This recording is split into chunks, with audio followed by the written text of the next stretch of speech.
UFC Fight Night, Moreno versus Erceg is this week. I'm going to give you a full card prediction and breakdown of all 13 fights on this card, starting with Austin Hubbard versus MarQuel Mederos. I am going to go with MarQuel Mederos in this fight. Austin Hubbard, I mean, he hasn't been looking too great. And MarQuel Mederos, he's super green, I will say. Like, he doesn't really flash when I watch him, especially against Landon Quinones. Quinones is actually a pretty decent opponent. He was pretty solid. I think it was McGregor season. I think he tried to mix it up with Roberts and tried to at least make the season a little bit more interesting, but that season was boring pretty much anyways, even with Conor McGregor on the show. But that was a year ago. I'm assuming he's going to keep getting better. Austin Hubbard's kind of like iffy in the US. Like, he's like, okay, he's solid. He's a solid fighter.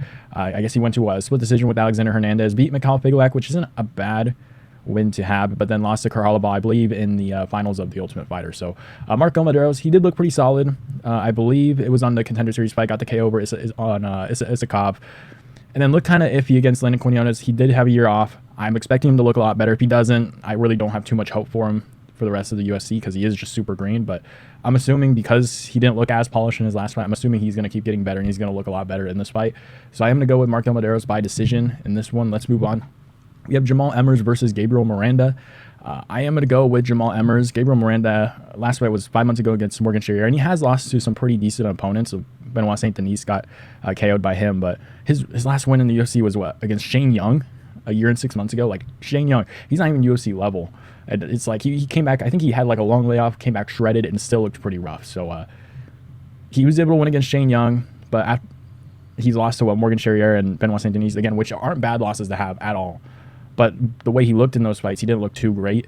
Jamall Emmers, he did lose to Nate Landwehr, whatever you think of Nate the Train, and that was a year ago.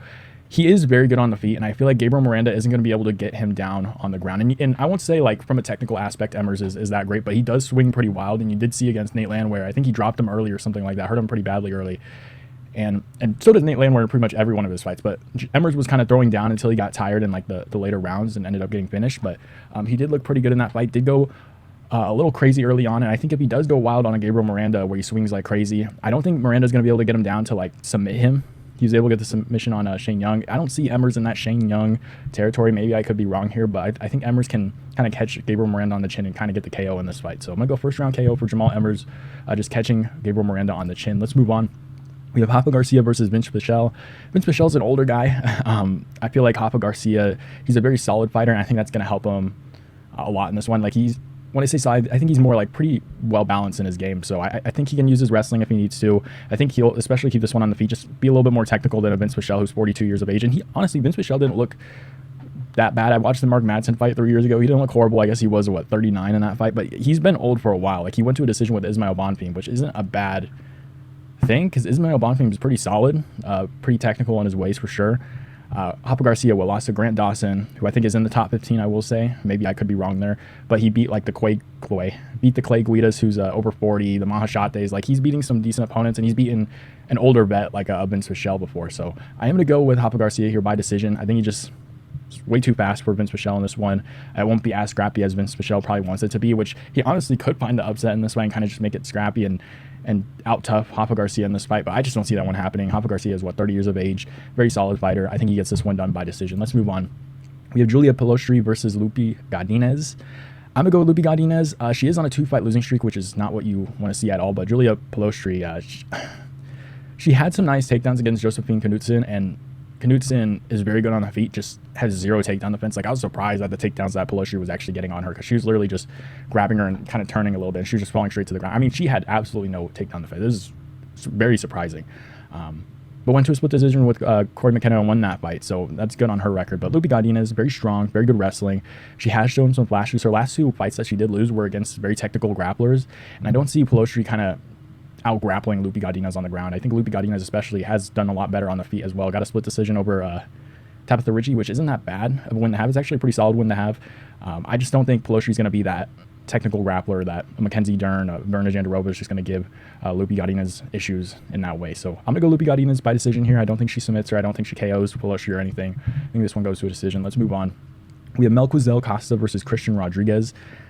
I'm going to go with Christian Rodriguez. I do worry about the pick a little bit. I'm going to try and stand behind Christian Rodriguez. He's pissed me off before in the past. He's moved up in weight, hasn't missed weight. So I'm going to be patient with him in this new weight class. However, he's just a very hard fighter to predict, in my opinion, for me at least, because he'll destroy all these undefeated prospects, kind of just get whooped up in the first round, have them gas out, and then just kind of survive and outpoint them to a decision. And then he loses to like a Julian Rosa by submission. It's really weird because that's like the only fight he's being the aggressor in, and he just made a big mistake, got guillotined and lost the fight. Melquizael Costa could definitely replicate that kind of performance that Juicy J or Julian Rosa had against Christian Rodriguez. So I can see Melquizael Costa like submitting him. Like he has nice submission wins over Shayilan, Nordin and Andre Billy. Pretty nice to have on your record there. I just don't know what kind of Christian Rodriguez we're going to get. I'm going to be honest. I feel like Melquizael Costa can come out there like being aggressive and sloppy, or Christian Rodriguez can be the aggressor and get caught in a crazy submission on the ground. Like I wouldn't be surprised seeing that. And honestly, if you are Christian Rodriguez, kind of just play the game that you've been playing. Just don't be the aggressor, be defensive, and kind of just outpoint your opponent, which is what he has been doing against these prospects. Melquizael Costa would kind of just be smart to play a more balanced game and be patient on the feet and kind of outpoint Christian Rodriguez, because the only way Christian Rodriguez wins is if he tires out, or at least defends everything his opponent can give him and have them tire out a little bit so he can get some points on him. But I'm gonna go Christian Rodriguez. He does have some decent wrestling and grappling games, so I don't know if he's gonna get caught in a crazy submission like he did against Julian Rosa. Like that's the thing with Christian Rodriguez. Like I can say he can't get caught in a submission or can't get out wrestled on the ground when he's fighting when Austin Bashi and Isaac Bulgarian, which he probably should have lost that fight too, but I mean, he won against Austin Bashi for sure, and he looked pretty solid in that fight, and he's a pretty good wrestler. So I'm going to go Christian Rodriguez. I think he just outpoints Melquizael Costa. I would not be surprised if he gets submitted, though, in this fight. So let's move on. We have Ateba Gautier versus Jose Medina. I'm going to go Gautier in this fight. He's very young, 22 years of age, almost 23. 81 inches of reach. We'll have a 7-inch reach advantage in this fight. It's very strong, very explosive, very long. You can see that in his fights. Like, he has insane power in his hands. I can see him. I think most of his fights he's won by KO, head kick, punches. Like he's won most of his fights by KO. Jose Medina is pretty tough though. Like he fought another finisher in Zach Reese, who's been submitting guys. I think he got KO'd. Who did he get KO'd by? He got KO'd. I'm trying to think of the name. Oh shit, it was a pretty embarrassing KO to have. Who was it against? I'm trying to remember. Cody Brundage. There you go. Slam KO'd by Cody Brundage. That was a pretty rough one to watch. But Zach Reese is pretty much like kill or be killed. I'm going to submit you or KO you. And Jose Medina kind of toughed it out. Maybe it was after Reese kind of got KO'd where he was like, okay, I'm going to play this a little bit more patient and out-technique this guy and out-strike him. But Jose Medina took everything Zach Reese had, didn't get finished in that fight. And that kind of worries me in this one, especially at altitude in this one. I know Jose Medina is a little bit bigger, but I feel like if Gautier goes out there aggressive and can't finish Medina, it does worry me in like the second or third round where Medina can kind of steal this one. So I'm going to go Gautier by finish. I am a little worried at this line, minus 500. I will say I probably will be putting a little bit of money on Jose Medina, and I forgot to say at the beginning of the video, I'm probably going to say what my bets are for this week, because I think there are some decent bets for going on in this card, and I honestly haven't posted in a while. This is going out late. I was going to upload one yesterday, but I didn't like the way the video came out. But anyways, I'm going Gautier by finish in the first round. I am worried that Jose Medina could get an upset win in this one, but I am going to go Gautier first round finish. Let's move on. We have Edgar Chairez versus CJ Vergara. I'm going to go with Edgar Chairez by submission. I don't think CJ Vergara is very good. He's very low level for flyweight, and he probably will get cut if he does lose this fight. He has lost to some pretty good opponents, Tamirov, Almabayev, pretty good fighters. I guess not bad losses to have, but he beat Vinicius Salvador and Daniel Lacerda. Like, he was getting whooped up by Lacerda in that fight before coming back, but then got submitted by Tetsuo Terra. And if you look at their opponents that they did face, Edgar Chairez beat Daniel Lacerda by submission pretty much twice. Bad stoppage in that first fight. And then he did really well against Tetsuo Terra. A lot of people thought he won that fight. So, I mean, just going off the opponents they fought and the performances they had, you kind of have to lean with Edgar Chairez. CJ Vergara, I just don't think he's that great. I feel like Edgar Chairez can kind of hang in there a little bit on the feet with them. He can definitely take him down and submit him. That's why I think Edgar Chairez is probably late first round, second round submission here. Tetsuo Terra was able to submit CJ Vergara with an armbar, and actually it was a pretty impressive win, I'm not going to lie, with his transitions in that fight. If you haven't seen that fight, of course. But Edgar Chairez hung in there with in the grappling with Tetsuo Terra. I think he almost got submitted at the end of one of the rounds there, but did well on the ground, did well against Tetsuo Terra in general. I think he can beat CJ Vergara for sure. I'm pretty confident about that pick. Minus 265, that's probably about right. I'm going to go Edgar Chairez by submission. Let's move on. We have Ronaldo Rodriguez versus Kevin Borjas. I'm going to go Ronaldo Rodriguez. He was kind of thrusted on the main card pretty quickly in the UFC. He beat Dennis Bondar by submission and was kind of put on that spear card against Ode Osborne. Got clipped pretty early, dropped pretty badly. He almost actually went out. Like, you could see him almost stiffen out on the ground, and then he kind of just wakes up as he hits the ground. defends really well and has a pretty nice finish towards the end of that round, and does a good job for the rest of the fight and ends up getting the decision win. But that was a little bit worrying. Kevin Borjas does have some decent hands. I did pick him on the Contender Series. I'm pretty proud of that pick, honestly, because it took me so long, especially Contender Series. It's only 5 fights, but it takes so long to find footage on some of these fighters, man. I had to go on Facebook on a 30-second clip to find him defending a takedown against a nobody to predict him against a wrestler or whatever it was to defend the takedown and look pretty good in that fight. So I am going to go Ronaldo Rodriguez. I do worry about him on the feet, though, because he did not look great against Ode Osborne on the feet. I think he can land a couple takedowns on Borjas. Borjas does have some decent takedown defense, but he just lost to Alessandro Costa by KO, got beat up very badly in that fight. That was, 10 months ago? He's still pretty young, could look a lot better in this fight. I do kind of like the odds on this one. I'm not super confident on Rodriguez in this fight. I'm a little bit more confident. Well, I'll say like 70-30, but I feel like I should be a little bit more confident with 17-2 Ronaldo Rodriguez and Borjas. But style-wise, Borjas could defend some of these takedowns and make it really tough for Ronaldo Rodriguez on the feet here. But I think Ronaldo Rodriguez keeps shooting takedowns, lands some nice shots, mixes in his strikes with his takedowns, so keeps Borjas guessing a little bit more.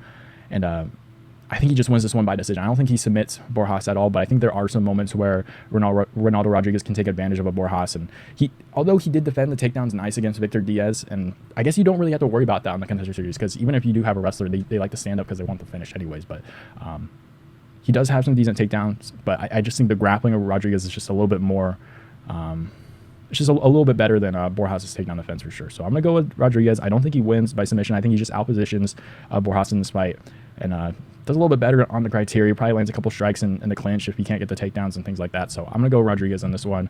Let's move on. We have David Martinez versus Simon Oliveira.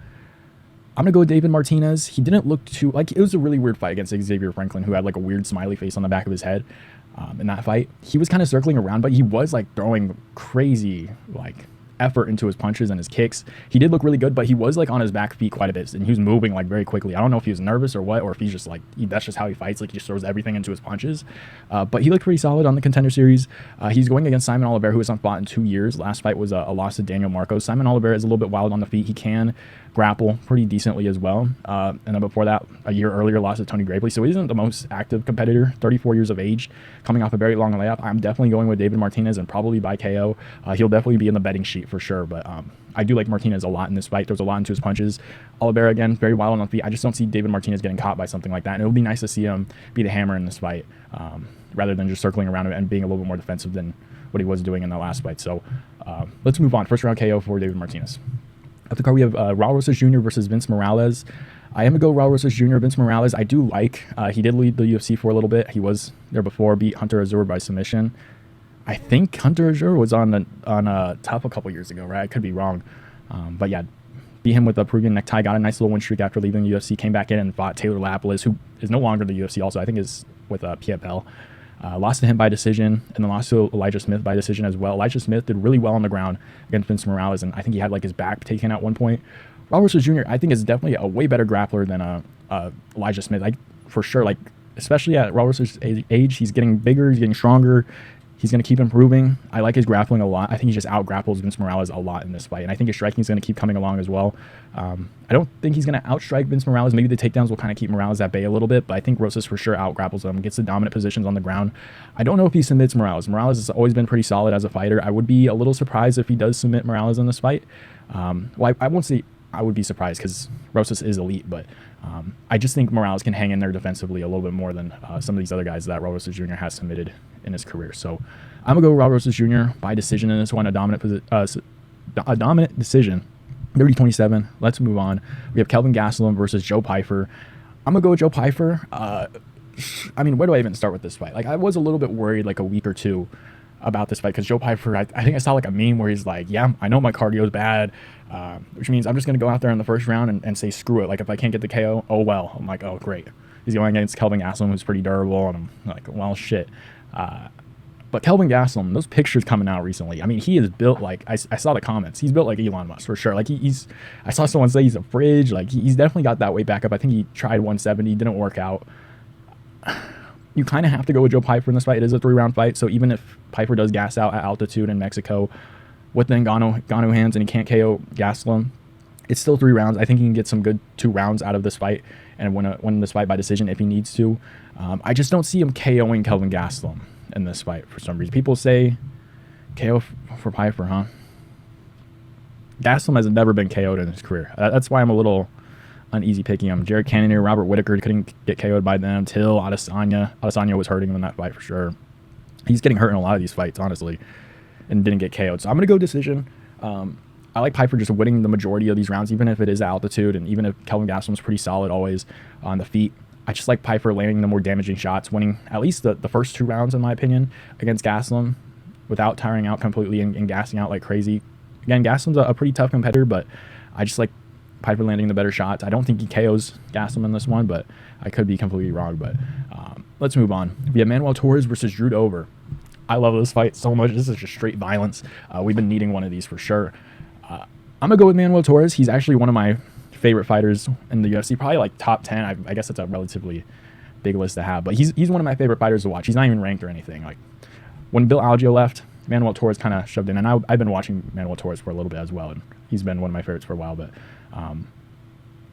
But Manuel Torres is just so violent. Like he's I don't even know where to start with him. He's like a very crazy fighter. He's very wild on the feet. He always kind of gets hurt within like the first like 30 seconds of the fight. Like he always just gets rocked a little bit, and he just comes in there acting crazy and lands some crazy ass shots. Uses elbows really nice in this fight. And I think that's going to help him a lot in this one, because we have seen Drew Dober get cut up a lot recently.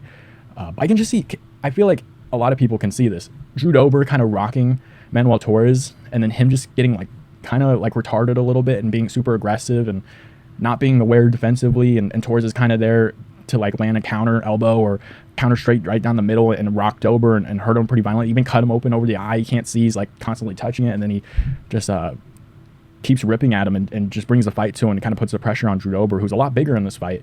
It is in Mexico. The altitude might get to him. Oh, well, I guess he trains in Colorado, so I guess the altitude probably won't be a problem for him. But that last fight against Ignacio Bahamondes, I know Torres didn't look too great. He actually hurt Ignacio Bahamondes early on, weirdly enough. Normally he's the one getting hurt, and he just destroys his opponent after, but he hurt Ignacio Bahamondes, and then Bahamondes was just way too slick. And honestly, that Chris Duncan win by submission, a win over Chris Duncan kind of means a lot now. Like it's weirdly enough, Chris Duncan has beaten Buchanek, and he has also beaten, I think it was Blagioki, right? Yeah, 2 really good prospects.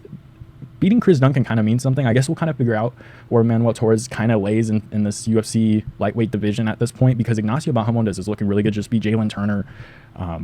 Looked great against Manuel Torres, and Drew Dober's kind of always been outside the top 15, kind of been, I won't say a gatekeeper, but he is kind of like a gatekeeper for the top 15, although has been picking up some rough losses, like lost to Matt Pravola by KO, and Pravola's kind of been up and down, but Renato Moicano went straight to the top 5. Gene Silva's looking great. I can see Torres kind of just cutting up Drew Dober. Hasn't fought in, 8 months? I think he just lands some nice counterattacks on Drew Dober in this fight, and I can just see Drew Dober just getting aggressive after touching up Manuel Torres and hurting him a little bit. So I like just Torres just landing the bigger shots. Like the scoring criteria is the most damaging shots and big cuts as well. I think that just plays into Torres' game a little bit more here, and Drew Dober's a little bit more of a stockier fella. I think he's going to gas before Torres gasses at all, and I just don't like if you look between like Ignacio Bahamondes, who's more of a slicker fighter, a lot quicker, plays more at range, than like a Drew Dober, who's very scrappy, has a great chin, and he knows he has a great chin, so I guess he has what got KO'd by Pravola, but he's still there. He knows he has a great chin. He can rely on that chin. I just think Torres is going to land like a nasty elbow on him, cut him open a little bit. It's going to hinder his seeing, and I think Torres is kind of just going to go off on him and land some crazy big shots on him and kind of just put him away that way, and Drew Dober is just not able to defend pretty well either. And even in that Duncan fight, Manuel Torres showed like how strong he was. Like Chris Duncan was looking for a takedown, and Duncan's got some really good wrestling, and Torres was able to like reverse it pretty good, like just all strength reverse it. Obviously he wouldn't want to do something like that against a Drew Dober at altitude. That'd be pretty rough. You'd probably tire out pretty quickly and be open for a KO, but I just see Torres just being a little bit more slicker than a Dober in this fight, who's going to be a little bit slower and more explosive. So I like Torres in this one by KO. I think he just cuts open Dober. He can't see and kind of just finishes him up against the fence. Let's move. He's also 36 years of age. We're looking at Torres in his prime right now with a 3-inch reach advantage. So let's move on. We have Brandon Moreno in the main event versus Steve Erceg. You kind of have to go with Brandon Moreno. Steve Erceg looked great against Pantoja and kind of looked great on that rise. Like if you watched any of his regional stuff, you could tell he was pretty good, but I think he got rocked. Was it against Dvorak? But won that fight by decision. Looked pretty good after that. Beat Costa, who was a pretty big power puncher, and then beat Schnell by KO, which was a pretty brutal KO, which kind of gave him the title fight over a Mikhaev. Very interestingly enough, you kind of wonder like if Mikhaev got a better finish. I think I could be wrong. Was it Perez in that fight? I think Perez gave him trouble, and Mikhaev couldn't get the finish, and they kind of just gave it to Steve Erceg because they were both on the same fight night card. Weirdly enough, if if Mikhaev had a better performance against Perez, I wonder what the flyweight division kind of looks like at this point. But arguably, probably should have beaten Pantoja in that fight. Got KO'd brutally against Kai Kara-France. Really nice performance for Kai Kara-France. With Brandon Moreno, especially in Mexico, he trains in Mexico. I believe he also trains in Vegas, but he was training in Mexico for a little bit, I believe. I think he goes back and forth. Brandon Moreno, decent, pretty good cardio. He can wrestle a little bit. I don't recommend probably going into the grappling with Steve Erceg because Steve Erceg is very tricky in the grappling and does work well out of those positions in the clinch and does the elbow quite a bit and does a good job like within range of his opponent, like up close and personal with his, like boxing range. Very close with his opponent. He does really well, especially out of grappling exchanges. Brandon Moreno, I feel like he can just kind of play on the outside, kind of kick at the leg, use his jab, and just outstrike Steve Erceg in this fight. Because I don't think Steve Erceg is going to be able to get Brandon Moreno down on the ground. I don't think he's going to be able to out-offensively grapple Moreno in this fight to the point where he gets in bad positions like he was against Pantoja. I just think Brandon Moreno is just going to be too good for Steve Erceg on the feet here. Maybe a late round finish. I'm kind of going back and forth with this fight because I can see Brandon Moreno kind of catching Erceg on the chin because Erceg kind of keeps his chin out. And I can see him for sure catching him, but I don't know. I'm not 100% sure. I like Moreno maybe a late 4th or 5th round TKO with Erceg kind of gassing a little bit. Erceg's not really much of a high volume striker, but it is at altitude. Do wonder like how physical this fight is going to get. So I like Brandon Moreno, maybe finding the chin, maybe tiring out Erceg, going to the body, maybe chewing up the legs, tiring out Erceg in the 4th or 5th round, maybe getting the TKO. But I can also see it going to a decision for sure. I do like Brandon Moreno, probably 70-30 odds. And this one, I feel relatively confident in him winning. So I'm going Brandon Moreno by decision. Like I said earlier, I do have some bets here that I did place down. This is my, I'm sorry for posting this video late. I didn't like the video I posted, or at least I was doing before, so I redid it. So here are my bets. I have Ronaldo Rodriguez money line. This is off of FanDuel, -150. David Martinez KO +145. I feel like that's a steal. I really like that line a lot. I don't see him submitting Simon Oliveira, so I do really like those odds for that fight for sure. Jamall Emmers KO is +120. I'm feeling relatively confident about that one. Again, gamble responsibly. This is just the odds that I do like. So don't be degenerative gamblers. Like I'm not like some kind of special bookie. This is just bets I'm putting down on the side. So Edgar Chairez submission +280 against CJ Vergara, who's been submitted a little bit in his career, is pretty low level for this fight against Edgar Chairez. So, and then also next week, I did peep this one. I think this line's going to move a lot. Joanderson Brito versus, oh boy, I'm forgetting his name. Joanderson Brito. He trains in Philly. I'm trying to remember the name. This is one. Where are we at? Oh shit. Okay, I'll find the fight. I'll actually cut the Pat Sabatini. There you go. Pat Sabatini. Joanderson Brito versus Pat Sabatini. I have Brito money line -230. I feel like that's kind of a steal for where the money line is at right now. I feel like those odds are probably going to move up to -300 by the start of next week. And I also like the KO shot odds that will probably be coming out. Will probably be +150, +200 maybe for that fight. Depends on how the bookies see that one going. But I think those odds are way too close. Brito has really nice power, very physical, really good grappling ability that he doesn't really use too much because he has crazy power in his hands. And when I saw that Pat Sabatini fight and Diego Lopez, the odds were so freaking close. I put so much money on Diego Lopez. It was like a free win. Pat Sabatini is a really good grappler. He can wrestle his ass off, but his chin is just very questionable. Brito's one of those guys that are just a very violent striker, has a lot of power in his hands. Again, the good grappling I think is going to come into hand here. I don't think he could get out wrestled, but I think eventually, even if he does in the first round, I feel like he can work his way back up and KO a Pat Sabatini. So I really like Joanderson Brito next week. Keep an eye on that line. I feel like it could move quite a bit. I already put money on the Brito money line. I'm going to put money on Brito TKO KO next week when the line does come out, and I think it will be some pretty decent odds. So let me know who you guys have down below on this card, and I'll see you guys next time.